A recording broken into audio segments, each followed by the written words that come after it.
Insurrection Act deal with the situation in California? If there's an insurrection, I would certainly invoke it. We'll see. But I can tell you last night was terrible. The night before that was terrible. We have, as you've seen, it was on most of your networks, people with big, heavy hammers pounding the concrete and pounding curbs, pounding it, breaking up, and handing these big chunks of concrete to people. And they were taking that concrete, going up on bridges and dropping it into the roof of a car. They were throwing it at our police. They were throwing it at our soldiers that are there. And we got it stopped, and we have them in custody right now. Look, if we didn't get involved, right now, Los Angeles would be burning, just like it was burning a number of months ago with all the houses that were lost. Los Angeles right now would be on fire, and we have it in great shape.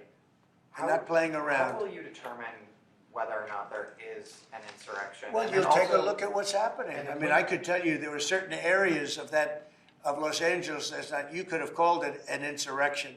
It was terrible.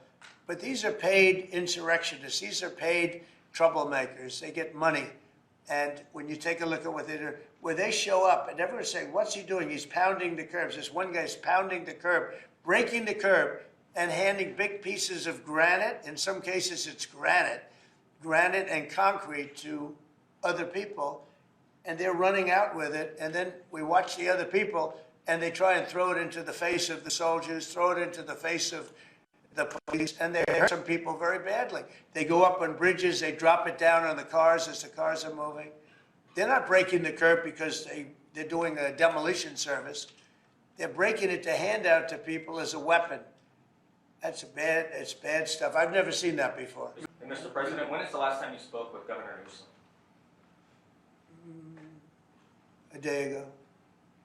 Called him up to tell him, got to do a better job. He's doing a bad job, causing a lot of death and a lot of potential death.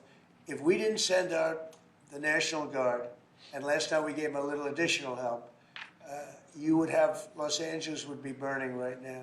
Los Angeles would be not a lot different than what you saw take place in California and Los Angeles just a little while ago. And, you know, you got to remember, we have the Olympics coming.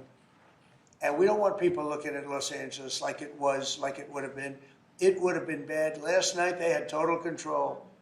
If we didn't have the military in there, the National Guard, and then we also sent in some Marines, we had some bad people. We have people, they look in your face and they spit right in your face. They're animals. And these are paid insurrectionists. These are paid troublemakers. They're agitators. They're paid. Do you think somebody walks up to a curb and starts hammering pieces out, has all the equipment necessary, and starts handing it out to people to use as a weapon? These are paid insurrectionists or agitators or troublemakers. You can call it whatever you want. And we ended it, and we have in custody some very bad people, some very bad people. Mr. President, these protests obviously started in reaction to these large-scale ICE operations in Los Angeles. Should people expect to see similar operations in the rest of the country? Yeah. And will similar protests see similar response? As you know, we're moving murderers out of our country that were put here by Biden or the auto pen. The auto pen really did. I mean, the people, whether it's Lisa Monaco or whoever operated the auto pen, these are criminals. The people are criminals that allowed these criminals into our country. And I don't think that Biden knew what the hell he was doing. I don't think he even knew about it. But when they opened up our borders for the whole world to come in, yeah, we're going to get them out. We're getting them out. We're starting to get acknowledgement from the courts that, you know, there's a system. They come in without courts and they go out, they want trials and everything else. I think that's starting to work out now. Judges are starting to see what a terrible situation it is. Many of those people that you saw on television last night are criminals that were allowed into our country by Biden. And they want to stay, and we don't want them. And they come from jails, and they come from mental institutions, and they come from all over the world, not just South America. And we're not going to let them stay.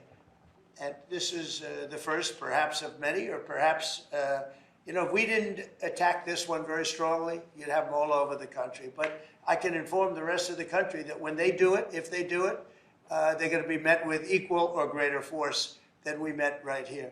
We did a great job. The people, you, Christy, and Tom Holman, and all of the people, Pete Hegseth, All of the people involved did an amazing job. We stopped a disaster. And it looks like a planned disaster, not just, this didn't just happen. They had weapons, they had tools, they had everything you needed. I mean, they were throwing iced water in bottles, in glass bottles, at officers and at soldiers. These are, you could not use the word insurrection, but you could also use the word, these are very dangerous people, they're bad people. They were met with heavy force and they folded.